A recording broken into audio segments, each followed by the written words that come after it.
భగవద్బంధువులారా, నేటి సమాజాన్ని మనం చూస్తున్నాం. ఎక్కడా కూడాను సంబంధ బాంధవ్యాలు సమాజంలో లేకుండా పోతున్నాయి. కుపుత్రో జాయేత కుమాత నభవతి అంటారు. చెడ్డ పిల్లవాడు ఉంటాడేమో కానీ చెడ్డ తల్లి ఉండదు అని ఒక నానుడి.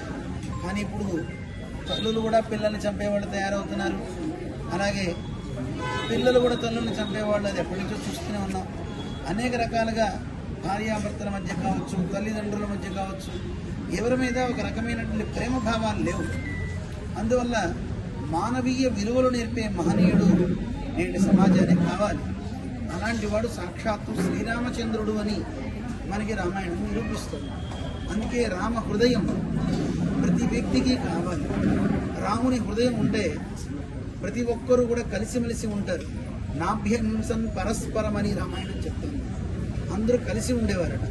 అందుకోసమే మా ఆచార్యుడైన చిన్నజీయ స్వామి వారి సప్తతి ఉత్సవాలు రేపు దీపావళిని ప్రయుక్తంగా ఇప్పటి నుంచి రేపు గురు పౌర్ణమి జూలై 29వ తారీఖు ఆ రోజు మొదలుకొని మన తెలంగాణలో అన్ని ప్రాంతాలలో, అన్ని గ్రామాలలో రామ హృదయం, శ్రీరామ హృదయం అనే కార్యక్రమాన్ని రూపొందించడం జరిగింది. ప్రతి గ్రామానికి రామ హృదయం వెళ్తుంది. అంటే మన జీఎస్ స్వామి రామ అభిషేకించిన కలశాలు ఉన్నాయి, రాముడికి అభిషేకించిన కలశాలు. ఆ కలశాలు హృదయానికి ప్రతీక, అది రామ హృదయం అన్నమాట. ఆ హృదయాన్ని అందరూ తాకండి. మీరు తాకిన ఆ కలశాలని రాముడికి అభిషేకిస్తాము అని వారి సంకల్పం. ఆ రకంగా మనం అందరికీ అందుబాటులో తీసుకొస్తాం. ప్రతి మండలంలో కలశాన్ని మనం ఏర్పాటు చేసాం. 600 చిల్లర దాదాపు మనకి తెలంగాణలో ఉన్నాయి. 688 మండలాలు ఆంధ్రాలో ఉన్నాయి.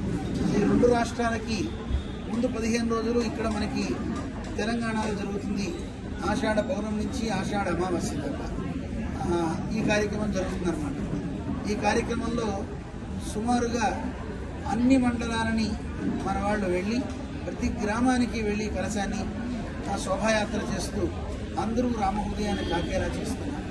అలా చేసి రామనామంతో బియ్యం గింజలు అందులో ఉంచి, అది ఏ ఆలయం అయినా సరే ఆ ఆలయానికి ఆ బియ్యాన్ని స్వామి సేవకి వినియోగిస్తూ కలశం మంగళాశాసనం హారతి ఇచ్చి ఆ కలశాన్ని ఇంకో గ్రామానికి పంపుకుంటారు. ఇలాగా 15 రోజుల పాటు ఇక్కడ తెలంగాణలో, 15 రోజులు ఆంధ్రాలో జరుగుతుంది.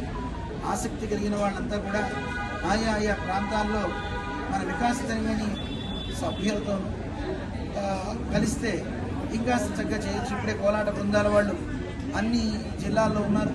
వాళ్ళంతా కూడా ఇక్కడ వరంగల్లో ఇప్పుడే మేమంతా కూడా అన్ని మండలాలు మేము కూడా వెళ్తాం అని ఆయా మండలాల్లో ఉండే కోలాట భజన బృందాలు కూడా మద్దతు పలుకుతూ ఈ రామహృదయం కార్యక్రమానికి అడుగులు ముందుకు వేస్తున్నారు.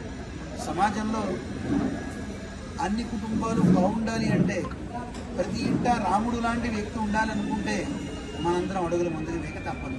అందరం కలుద్దాం. అందరినీ ఆహ్వానం పలుకుతూ జై శ్రీమన్నారాయణ.